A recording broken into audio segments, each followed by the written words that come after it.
Over the course of the 19th century, Zanzibar goes from being a less important political center and commercial center to East Africa's foremost commercial and political center. What does it mean to be from Zanzibar in the early part of the 20th century? In 1861, the British step in and divide the empire between two sons, Majid bin Said and Thuwaini bin Said. In 1896, there's something called the shortest war in history. One of the sultans of Zanzibar decides that he is sick and tired of the British controlling and manipulating the state, and the British decide to make a show of military might, and they essentially bombard the palace, basically force the sultan into submission. I saw online that it's 38 minutes, which makes me laugh. It's like shorter than one half of a football match. There was another group called the Shirazis who could make a claim to being the indigenous people of Zanzibar. Many of my interviewees reported that they were made to do mandatory work on farms. A lot of them felt that this was racially targeted at Arabs, to essentially remind Arabs that you guys were the feudalists back in the 19th century and you owned all the land. Well, now we're in charge and you guys are going to work the land as punishment for what your forefathers did to us, enslaving us.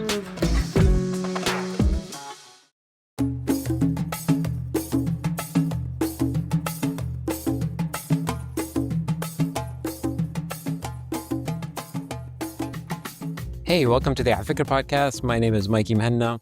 Today on the series, we have Nathaniel Mathews, who is an associate professor in Africana Studies at Binghamton University. And he's the author of a book called Zanzibar Was a Country, Exile and Citizenship Between East Africa and the Gulf. Nathaniel, welcome. Nate, right? Yes, yeah, you can call me Nate. It's great to be with you, Mikey. Let's start with just like your basic interest. You didn't grow up in Zanzibar. So like what sort of drew you into the topic as something worth writing about, worth researching? Well, I was born in Omaha, Nebraska and grew up in Champaign, Illinois. And as a result of connections to Kenya through our church in Champaign, I got exposed to Swahili language, Swahili culture, Swahili foodways, and I became very interested in delving deeper into the language. That was really the origin of my curiosity, and then the curiosity deepened as I was able to study Swahili in college, and then eventually spent some time in the region traveling and learning the language locally in Tanzania and Kenya. Okay, so for somebody who has heard of Zanzibar but doesn't really know maybe where it is on the map, and why we in Africa would be interested in talking about it, just like what is the baseline connection to why you think I'm interested in talking to you about Zanzibar and its connection to the Arab world? Yeah, I mean, Zanzibar refers to really two islands off the coast of East Africa that have had close historic relations and been under one sovereign state in the 19th century. Those two islands are called Nguja and Pemba. Nguja is a little bit south, Pemba is a little bit north. Together, sometimes they're referred to as an archipelago, but that's usually what people mean when they refer to Zanzibar Islands. Zanzibar can also mean Nguja by itself. Sometimes it is referred to as Zanzibar. And as far as the connection to afikra and some of the work that you all are doing, well, Zanzibar is one of these instances, I think, that fascinates researchers because of its cosmopolitanism as an Islamic state and a civilization. Muslims of all different sects, Sikhs, Hindus, Christians, all live together on the islands in harmony during the 19th century. And I think there's a fascination there with how that cosmopolitan was established and maintained, and how did it work in everyday life. And I also think that because of the Omani influence in Eastern Africa and in Zanzibar, there's a renewed interest since the 1990s by many in the Gulf, in the in the sort of the Gulf and Arab presence in East Africa, which is a controversial and often misunderstood topic. Yeah. So like when I want to set the scene a little bit, and I'll just ask it in a basic way. Like, when did the Omanis come to Zanzibar in a as a sort of um, a colonizing, or sort of maybe colonizing is not the right term, but as a sort of occupying power or whatever? I'll let you change my terminology if it's not right. Sure, sure, and that's it's an interesting transition because the Omanis and Arabs from the Gulf have been coming to East Africa for a long time. Uh, since the 7th century CE, and perhaps even since antiquity, there have been Arab traders coming to the east coast of Africa. But we can really date the modern Omani presence as you could say, a colonizing presence, right? A settling presence from 1698, which is when uh, a, an invitation goes out from the rulers of Mombasa to the Omanis, inviting them to come to the East African coast to expel the Portuguese. So originally, the Omanis come as liberators of the local inhabitants from the Portuguese colonial presence, and they then themselves establish military garrisons and control of some of the major cities on the coast. But the whole coast united under Omani rule, that doesn't happen until the 19th century under the rule of an Omani by the name of Sayyid Said. And that is the commercial efflorescence, or the, kind of the time when Zanzibar is the center of this whole commercial revolution that is oversweeping East Africa. So it's like 1698, Mombasa calls the Omani Empire and says, "We got to get the Portuguese out. We want you to come in and help get them out of Zanzibar." That's right. That's Then right. There was 150 an years envoy. later, Yeah. yeah, there's envoy. Then 150 years later, Zanzibar becomes the capital of the Omani Empire. During That's correct. Yeah. during that time, during that 150 years, um, what is sort of the lived experience like for people who are from Zanzibar, the residents of Zanzibar? Is it changing in meaningful ways? Is it becoming culturally Omani? Like, what actually happens in that 150 years? That's a great question. Culturally speaking, it does become more Omani because there are more Omanis settling on the islands, and there's an Omani dynasty in power. There's a lot more wealth that begins to be concentrated on the island as a result of the of a little crop, a little plant called, or tree called the clove tree, which is a major source of wealth for Zanzibar. And then Zanzibar also attracts entrepreneurs who are active in the ivory trade from East Africa. So it becomes a major center for trading in ivory. What that means, in effect, is that Zanzibar attracts traders from all over East Africa, as well as the broader Indian Ocean world. So over the course of the 19th century, Zanzibar goes from being uh, a, a, a less important political center and less important commercial center to East Africa's foremost commercial and political Yeah. center. Okay, so I want to fast forward. So basically in 1856, and we're going to come to the real subject of your book in a second, but basically in 1856, Said, um, so in 1840, sorry, excuse me, Said Said moves the capital.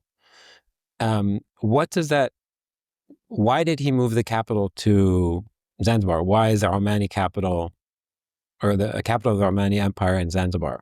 Why did he do that? Um, there's a bit of a debate about this question. One side says that he moves the capital to Zanzibar from a position of strength, essentially expanding the Omani Empire, uh, building on the efforts of his predecessor, who had basically united Oman after a protracted period of civil war and foreign invasion.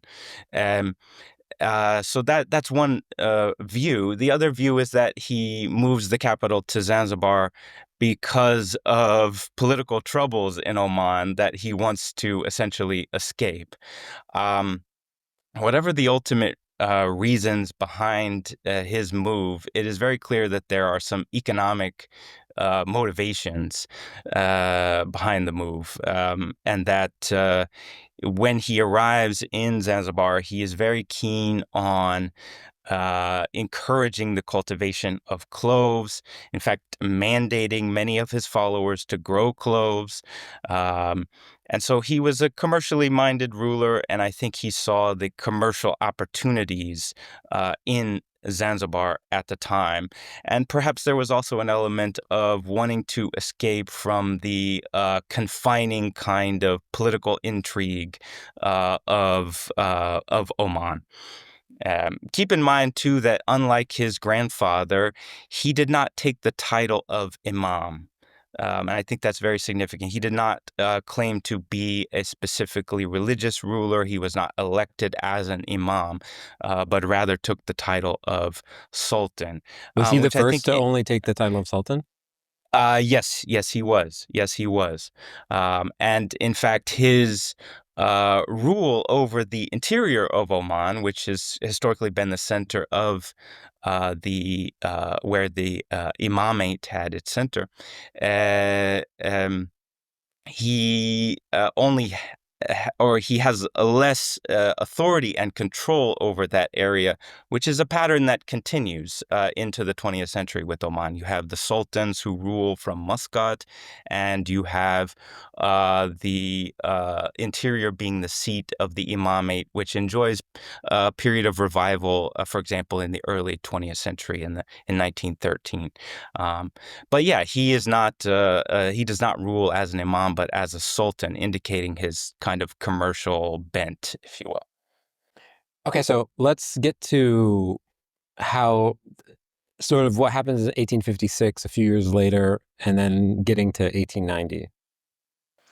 Yeah, Sayyid Said dies at sea. Very, very appropriate for a maritime ruler of a maritime empire. He dies at sea, and that's in 1856. And so there is a succession dispute between his sons over because he himself did not leave direct instructions about who was going to inherit the empire. And out of this succession dispute, then comes something called the Canning Award. A few years after his death in 1861, the British step in and divide the empire between two sons of Sayyid Said, Majid bin Said in East Africa and Thawani bin Said in Oman. And that division then, continues into the 20th century. And there's an Omani origin dynasty ruling what's called the Sultanate of Zanzibar and Pemba for much of the late 19th century uh, before Zanzibar becomes a British protectorate in Yeah. 1890. How do you think they made that call? You think one of the sons called dibs, or they flipped a coin? Who There's got a who? great there's a great dissertation on this by Sebastian Zwick out of the University of Warsaw. He's looked at some of the motivations behind this. I mean, I think it was certainly it was in British interest because they were trying to get more involved in stopping the slave trade, and they wanted some economic control over the Gulf and East Africa, and they had already been a patron to Sayed Said. Um, but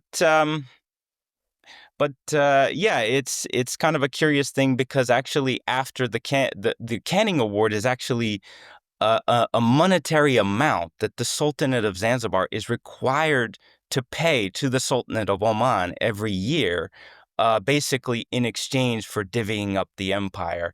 And this just shows that really the center of the empire commercially, the heart of it was Zanzibar. Oman was still a kind of a commercial backwater compared to Zanzibar at this time, and because Zanzibar is so much wealthier, it has to pay this subsidy to its to the other half of the empire. It's a bit of an odd situation, but it leads to over the course of the late 19th and early 20th century, there are all kinds of intrigues among the royal family. Some members of the royal family feel that they are going to invade Oman or invade Zanzibar and reunite the empire, right? And the British are kind of working behind the scenes to prevent this. It's one reason why they choose Majid bin Said to succeed instead of his relatively more capable brother, Bargash bin Said, who they then exile, and then they bring back trying to make him a candidate for the throne of Zanzibar. But Bargash was somebody who had an outlook where he was interested in uniting those two sides of the empire back together. How much, you mentioned it briefly, how much did the slave trade contribute to the overall economy and the sort of political choices and political currents Yeah. that we're talking about here?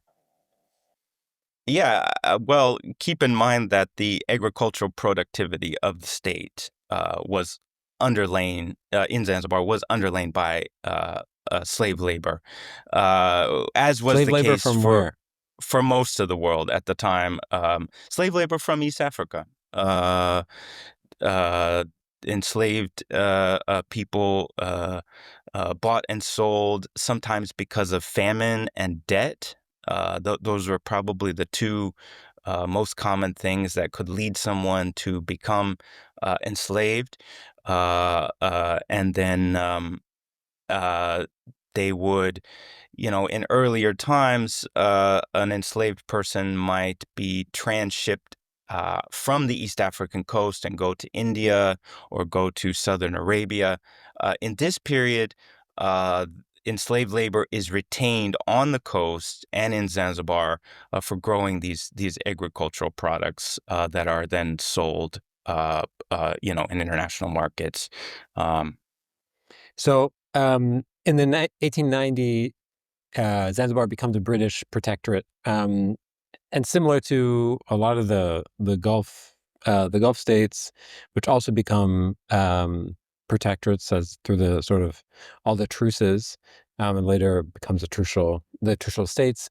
Um, what was the actual transition like, and how did that change the lives of the residents of Zanzibar?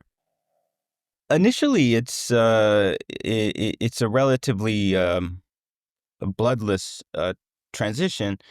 But in 1896, there's something called the shortest war in history, where one of the sultans of Zanzibar, I believe is Khalid bin Bargash, decides that he is sick and tired of the British controlling and manipulating the state and royal politics, and he's going to sort of chart his own independent course.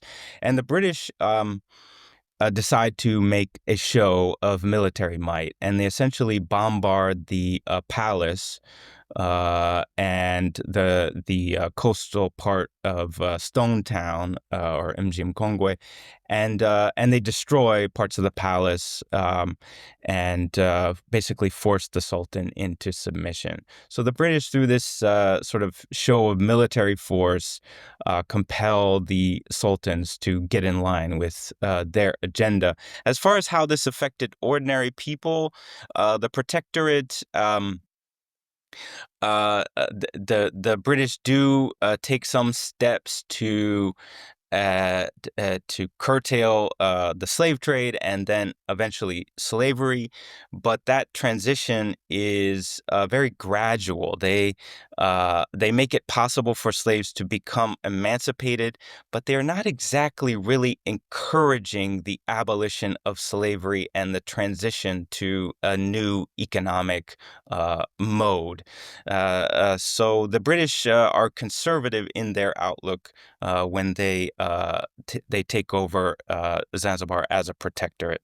Yeah. Can you say how many minutes the war was? Oh goodness. Yeah, I think it's less than an hour. Yeah. I Yeah, saw online that it's 52 minutes or something. I saw online that it's 38 minutes, which makes me Yeah. laugh. It's like shorter than one half of a football match. Yeah. And you can imagine, I mean, this was something that's happening all over East Africa at the time, these shows of military might. Um, and one can kind of credit the sultans of Zanzibar and other rulers who declined to engage in open military confrontation, realizing that it would save lives and preserve life to kind of allow the British to get their way in this sense. But yeah, this was a demonstration of British military superiority, and that military superiority under uh, lay British domination of Zanzibar in this period. Okay, so this brings us into the 20th century, and which is like the meat of what you talk about in the book, which explores the idea of belonging and citizenship in Zanzibar. So let me just ask you a really basic question. What does it mean to be from Zanzibar in the early part of the 20th century? Who's from Zanzibar? Yeah, this is a great question, and it is indeed a very contentious question. And I think the way that I like to think about it is a transition to a territorial mode of belonging from earlier modes of belonging. Um, and people's mode of belonging in Zanzibar in the 18th and 19th century would have been primarily oriented around things like family networks, religious sect, um, perhaps the city that you were from, but the idea of belonging specifically to Zanzibar as a territorial unit, all right, that's a little bit of a fuzzy concept, especially because there are so many people migrating to Zanzibar.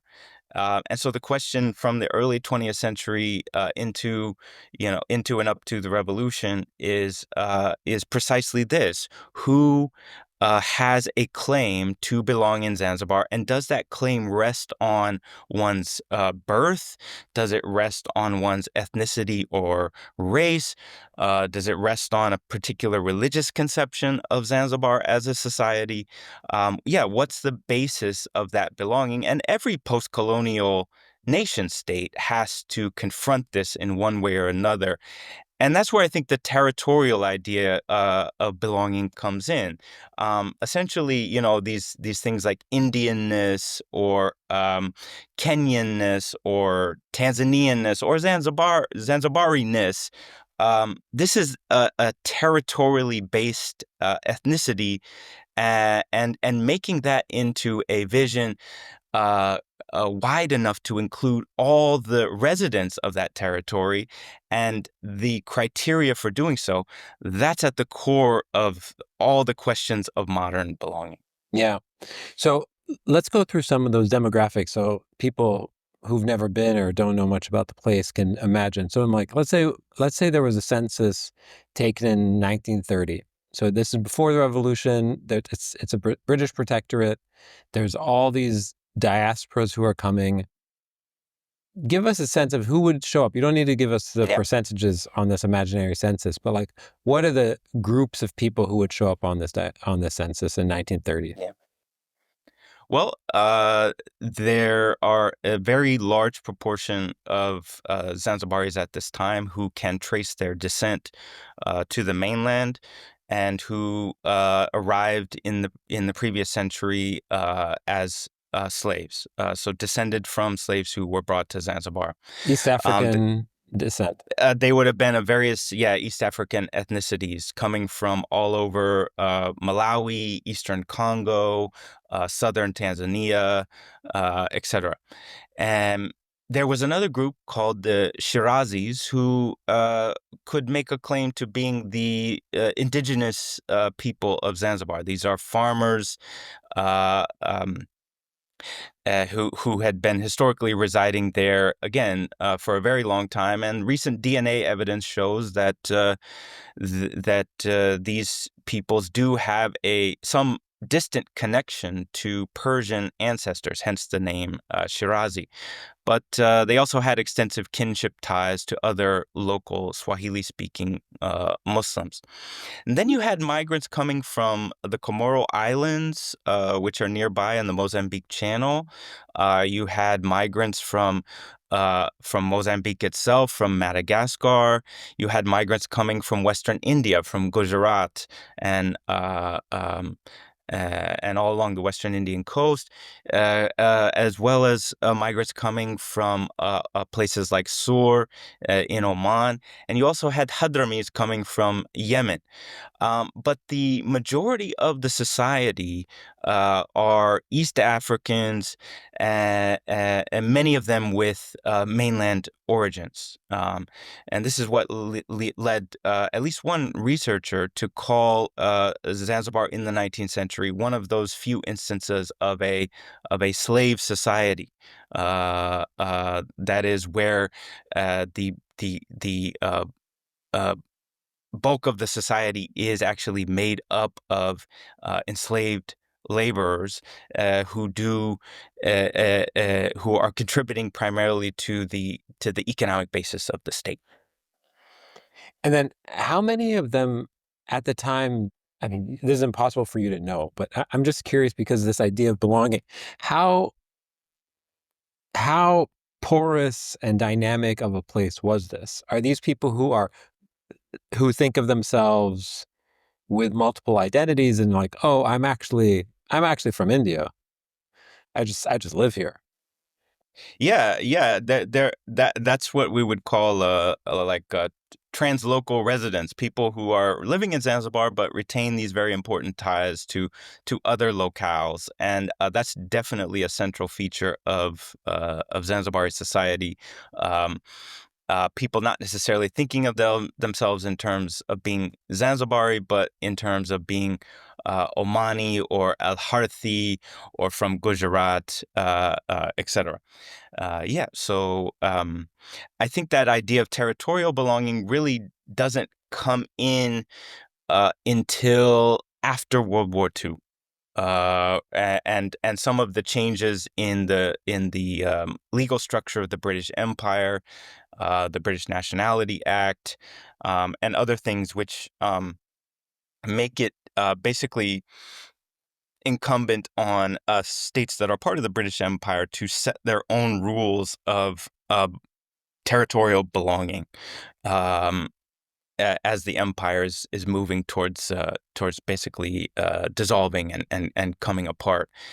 So that's when you have also the first protests in Zanzibar from after World War II, uh, demanding essentially one person, one vote, one man, one vote. That is common role elections that would choose leadership of Zanzibar democratically. So let's talk about leading up to the 1960s and the revolution. What were the main causes of that independence movement? What were the main themes of the independence movement in the 60s against the British? Yeah, the this is a very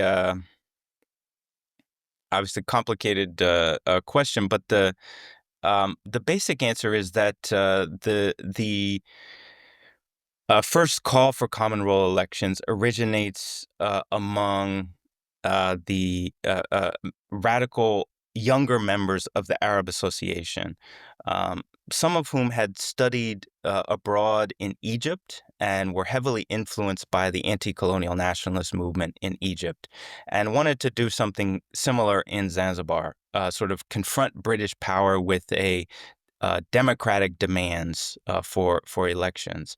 Um, and so the radical Arab nationalists, one could say, are the first people to demand a direct democracy in Zanzibar.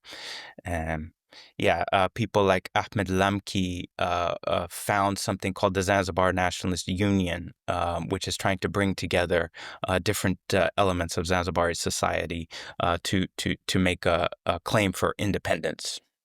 And the idea was specifically because, I mean, what's interesting is that this takes place. There's this call for independence against the British, but then a few years later, there's a union with mainland Tanzania, right? A few months Yeah, later, excuse me, with yes, yeah, to create modern to Tanzania, create actually, modern the Tanzania. union created modern Tanzania, but a union between Tanganyika and Zanzibar. That's right. That's So, right. This is an incredibly tumultuous period. but it's complicated because at one hand, so many independence movements, national independence movements, are predicated on this idea of a cultural nation, right?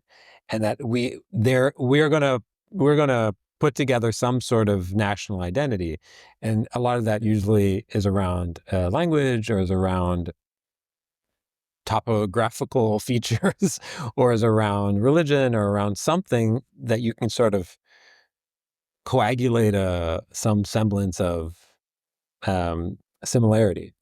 In this case, these two islands have a clear national identity features, and it's interesting that it's like, okay, we're going to get independence, but then we're going to create a union with what seems to be a different place. Right, right. Yes, and this is, I mean, this is kind of one of the paradoxes of colonial rule in Africa more generally is that many of the states in Africa, sovereign states of Africa in the 19th century that were incorporated into the colonial territories, right? They don't actually succeed in reestablishing their independent sovereignty. So one could look at, for instance, the Sokoto state in northern Nigeria, which becomes part of the colony of Nigeria, and then, it doesn't actually establish itself as an independent state. It remains part of Nigeria. The same could be said for Buganda, right, which was a kingdom within the colony of Uganda that also tries to make a claim on independence and doesn't succeed in that. Um, and there are a variety of reasons, I think, for that. One of the, I think, major reasons is that the basis of these earlier sovereign states was usually dynastic rule, hereditary dynastic rule. And given that this, post World War II, you think about the Atlantic Charter in 1941, which sort of guarantees the right of peoples to choose the government that they want to live under. All right. And so the earlier basis of these states, which was essentially kind of conquest and hereditary rule, uh, those foundations under colonialism become frayed and become kind of unstable. And one can see this in a lot of the labor protests that emerge. You don't just have these protests by anti-colonial nationalists calling for an independent state of Zanzibar. You also have in Zanzibar in 1948 a major labor strike that paralyzes the entire state. So there are protests from below, and the voice and the opinions of the masses, the people, become more important than ever in determining the future of these new states. And I think to some extent the elite nationalists can't quite square that circle. They can't quite square the circle between their desire to preserve the monarchy and the larger currents of democracy in the region, which see monarchy as totally antithetical to a sovereign democratic state. I'm going to ask you a really basic question. Um, who are Afro-Arabs that you describe in the book? Yeah. What's that term Yeah, mean? so yeah, I use this term with the recognition that all of these identity terms are a little bit problematic and have their shortcomings. But what I wanted to indicate that there um, is that there are different layers to Arab identity in Zanzibar. The one layer is the layer produced through the intermarriage between different Arab clans and different East African clans that occurred over the 19th century. But when I use the term Afro-Arab in the book, I'm trying to signal a more uh, explicitly political approach to that identity formation, which is trying to integrate Pan-Arabism and Pan-Africanism into the into an anti-colonial nationalist movement that will liberate Zanzibar. So essentially, trying to position Arab identity in Zanzibar as heavily influenced by Africa. You know, many of the East African Arabs speak Swahili as their primary language and are part of this Swahili-speaking a culture that spans from northern Mozambique to southern Somalia. So Afro-Arab is a way for them, for these Arabs who may have overseas origins, also to claim belonging and locality in Africa. Is this a term that like is used? It's a term that's been used to describe different things. Yeah. It it was used by the or a version of it was used by the Kenyan scholar Ali Mazrui to generally describe East African and Arab interactions. He referred to it as Afrabia. Afro-Arab has also been used to talk about the position of African countries vis-a-vis Israel and Palestine, and particularly how the 1973 a boycott affected African countries, the economies of African countries. And then it's also, I think, used to talk about the history of contentious encounters between different groups of Arabs and different groups of Africans occurring all over Eastern Africa and as well as in the African Sahel. Yeah. So, it's like we were talking about this, how cosmopolitan of a place Zanzibar was and maybe still is. Um, but are there meaningful economic aspects or differentiators from all these different communities? I mean, are the descendants of the Omanis, do they hold more power? Were they the landowners or the merchant class? And um, is there also sort of stigmas around these terms? Um, so in terms of the descendants of the Omanis who uh, owned a lot of these clove farms or clove plantations in the 19th century. There's two, I guess, important dates. One would be the period of the 1930s when many of these landowners become heavily indebted to Indian financiers, basically, and many of these the lands end up being mortgaged to these Indians, creating a lot of social tensions between the Arab and Indian communities in Zanzibar. And the second piece there would be the revolution.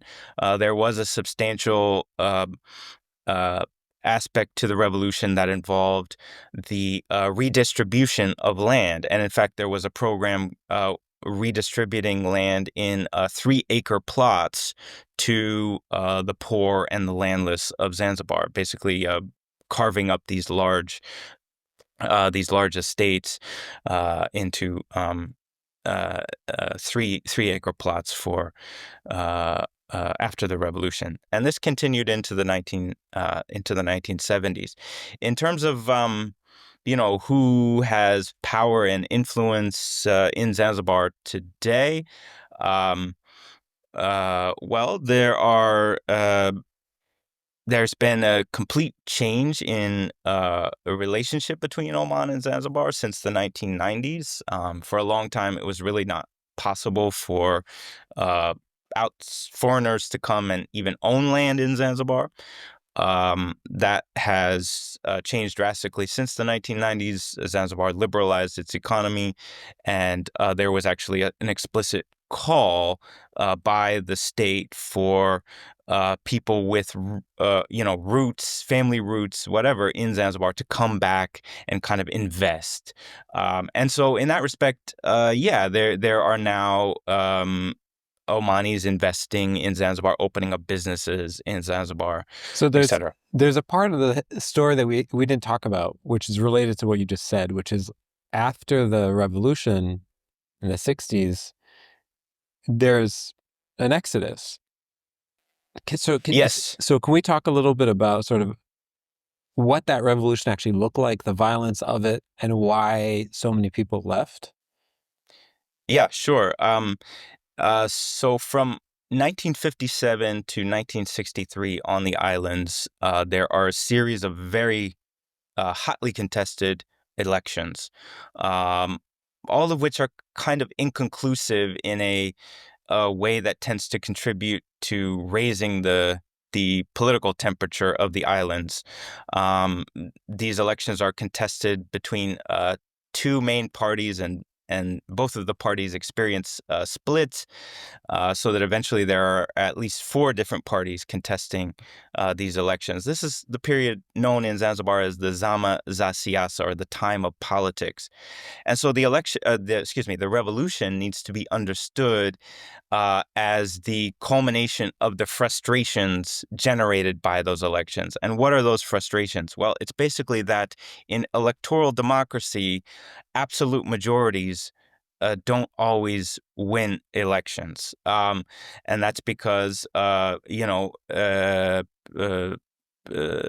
states are divided into provinces or constituencies, and each constituent is elected separately. So the central dilemma in Zanzibar is the fact that the African majority and their party, the Afro-Shirazi Party, basically wins every election in that they get the most votes, but they are not able to form a government because they don't win enough seats in the legislative council. And in the final election, their rival party, the Zanzibar Nationalist Party, which is the party committed to constitutional monarchy for Zanzibar, they actually end up winning the election in coalition with another party. And they're the party then that is granted the independence of Zanzibar. So one of the reasons why the revolution happens is that there's this period of political conflict culminating in one party essentially forming a government. There's no government of national unity, and there's no loyal opposition. Okay, when independence happens, it's derided by the Africans as, Arab independence, freedom for Arabs only. And so a month after the formal handover of power to this government, the government is upended by a January 12th uprising led by a Ugandan immigrant by the name of John Okello. He had been training a paramilitary force in the forests of Zanzibar. And when the new government, the ZNP government, comes to power, they fire the police force who were majority of mainland African origin. So many former policemen then join Okello's paramilitary force and participate in the January 12th, 1964 uprising, which turns into a revolution. Um, so that's the basic story of how the revolution happens, but it's a very twisty and turny story even after the revolution, because Okello is eventually exiled and it goes back to Uganda. Another major participant in the revolution, Abdulrahman Babu, is shipped off to the mainland after the union happens in April 1964. And so almost immediately after the revolution, 4 months after the revolution, the union between Zanzibar and Tanganyika occurs. And in terms of why that happens, I mean, we can get into that, but that's a very controversial decision as well, because there was no democratic referendum by both peoples kind of sealing the union. It was a kind of private agreement between Abed Karume, the leader of Revolutionary Zanzibar, and Julius Nyerere, the president at the time of Tanganyika, which led to Nyerere becoming president of the Union of Tanzania and Abed Karume becoming vice president then of Tanzania. Okay. But after the revolution in Zanzibar, there's this, from what I understood from your book, there's this exodus of Zanzibaris. I'm using that term maybe flexibly. Yeah. No.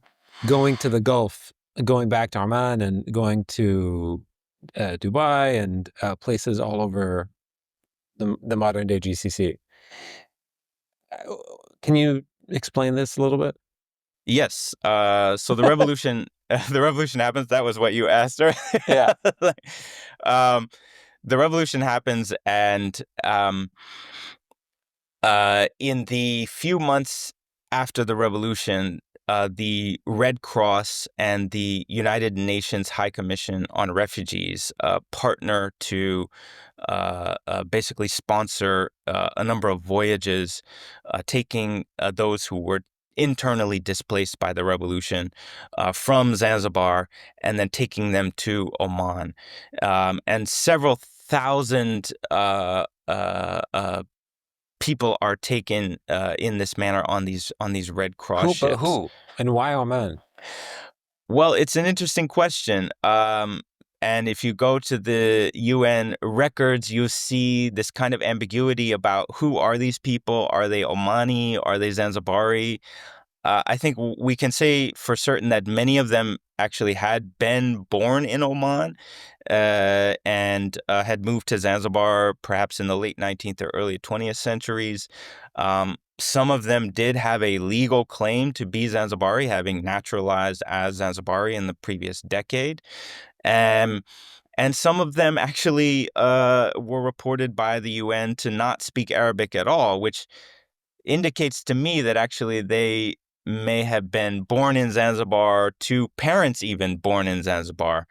But there is this exodus. And why Oman? This gets into the kind of ethnic sorting that happens during decolonization, as well as the assumptions of the British in terms of trying to solve this refugee crisis.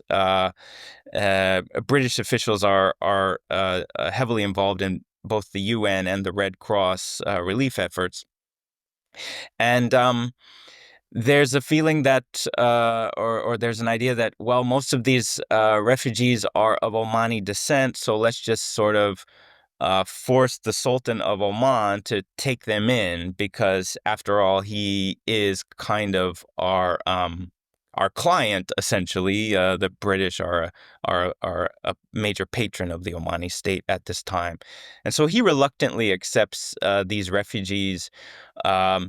And most of them are taken to the interior of Oman and resettled there. There is some reluctance by the Sultan of Oman to take them, however, because of internal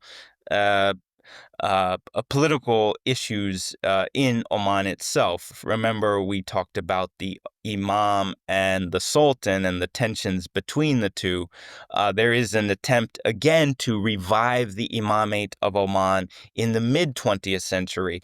And many of the refugees have family ties to the tribes who are at the center of trying to reestablish the imamate. So the Sultan is a little bit wary of letting in refugees who will then be taken to the interior and perhaps contribute to the manpower of this imamate state, which he had only finished recently, just before the revolution, kind of crushing an uprising in the interior. So like this exodus of Zanzibaris who moved back to Oman and Dubai and Abu Dhabi, but this is before the establishment of the UAE. Um, these are the ideas that they are moving and are going to, they're permanent. This is a permanent move.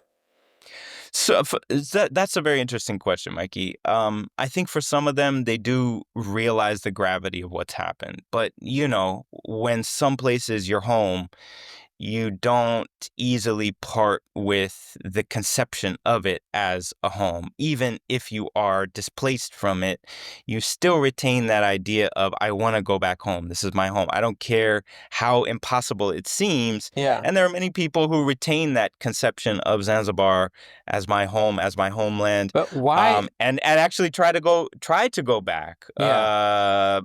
Some of them try to go back in the, almost immediately in the 2 years after the revolution. Some of them end up getting stuck there because it becomes illegal for Zanzibaris to leave Zanzibar. Uh, uh, Were uh, these uh, were these people being persecuted, and that's why they had to leave? Specifically, these are groups of people who are being persecuted.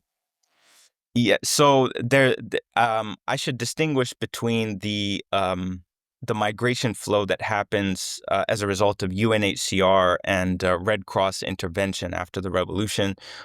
Few thousand people that go to the Omani interior, and those who move more voluntarily a little bit later on in the 1960s, after it becomes clear that there is no future for them and their descendants in Zanzibar. And Yeah, that but decision, right, to click into that, there's a variety of things that lead to that.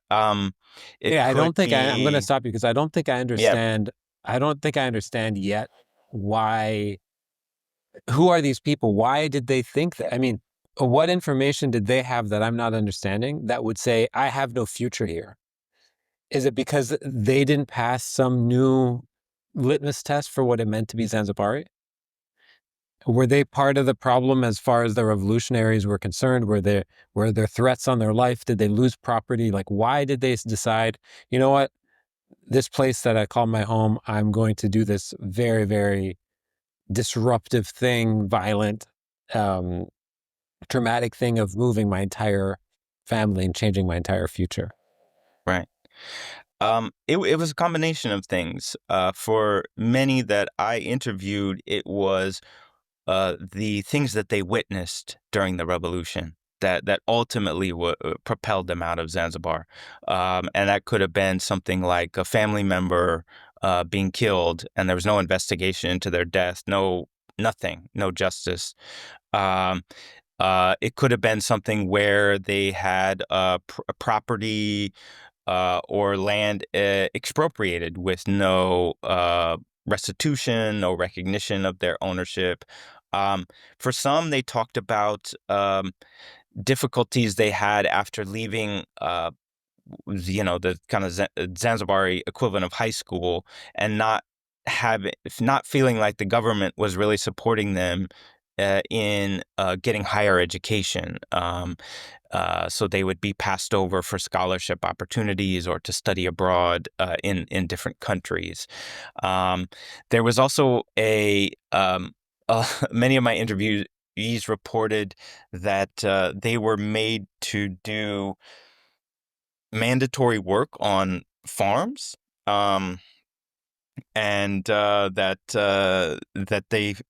a lot of them felt that this labor corvée, which essentially what it was racially targeted at Arabs, to essentially remind Arabs that you guys were the feudalists back in the 19th century and you owned all the land. Well, now we're in charge and you guys are going to work the land as punishment for what your forefathers did to us, Okay, enslaving I us. get it.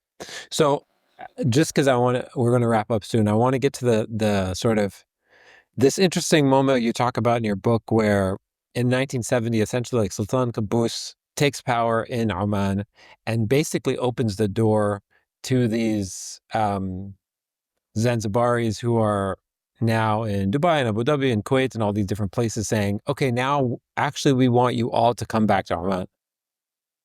That's right. That's right. The previous Sultan Said bin Taimur, who had taken in those refugees we talked about, right? He had always been pretty suspicious of Zanzibaris of Omani descent.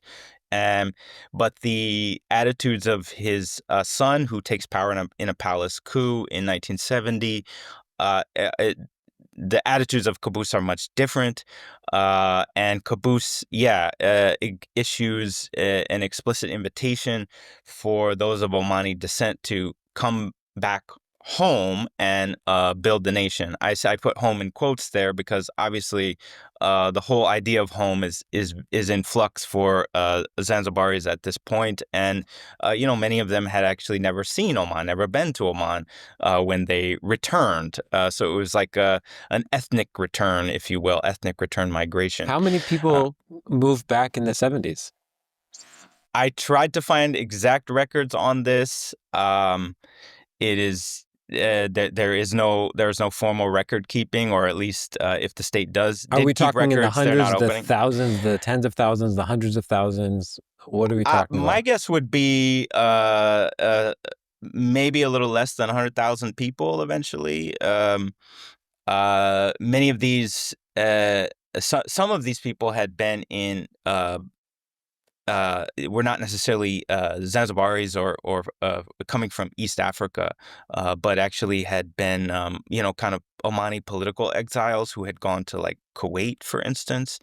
Um, but a substantial number of these are returnees, not only from Zanzibar, but coming from all over East Africa. So this call to return doesn't just go to Zanzibar, doesn't just go to Dubai, but actually extends all the way to Omanis in Rwanda, Burundi, Eastern Congo, Uganda. Uh, and, you go to Muscat, you'll meet people of those origins who today are Omani citizens. Yeah. Um, okay. The uh, the last question I'm going to ask you is if you were to give some recommendations for books or films or documentaries that you think people should listen or watch or read Mm. on this subject, what would you suggest? Well, there's a really interesting. I don't know that a documentary has been specifically made about the return and about the Omani Zanzibaris Yeah, or sort of more specifically. broadly, like just everything we talked about today.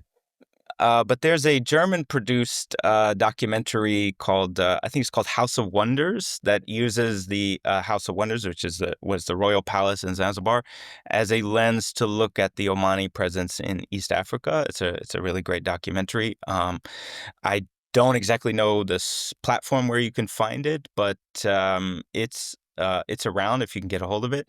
The other a short film that I saw recently. It's called The Tourist, which is about some Omani origin Zanzibaris who participated in the revolution, right? Who were themselves participants in the revolution and saw it as a socialist uprising against the old feudal order. So it sort of looks at someone named Ali Sultan Isa, who was a socialist revolutionary in Zanzibar. Um, but Cool. yeah, those are the two that come to mind, What about and books? books, well, please do pick up my book, Zanzibar Was a Country. My colleague Mandana Limbert has a great book called In the Time of Oil that contains some interviews with East African origin Omanis. There's another great book that's just come out about Ibadi transnationalism in Tanzania by my colleague Kimberly Wharton called Society of the Righteous that you should definitely pick up. And Fahad Bishara has a great book called Sea of Debt, which engages the sort of larger commercial history between the Gulf and East Africa. And then there's a dissertation. It's not yet a book, but I think it eventually will be a book by Ahmed El-Mazmi. And this is a fascinating subject, the Omani engagement with the East African occult sciences. So this is looking at how East African occult sciences influenced Omani scholars and their interest in it. Super interesting. Nate, thanks so much. The book can be found anywhere. Find it online. Zanzibar Was a Country. Nate, thanks so much. Thank you, Mikey. It's been a pleasure.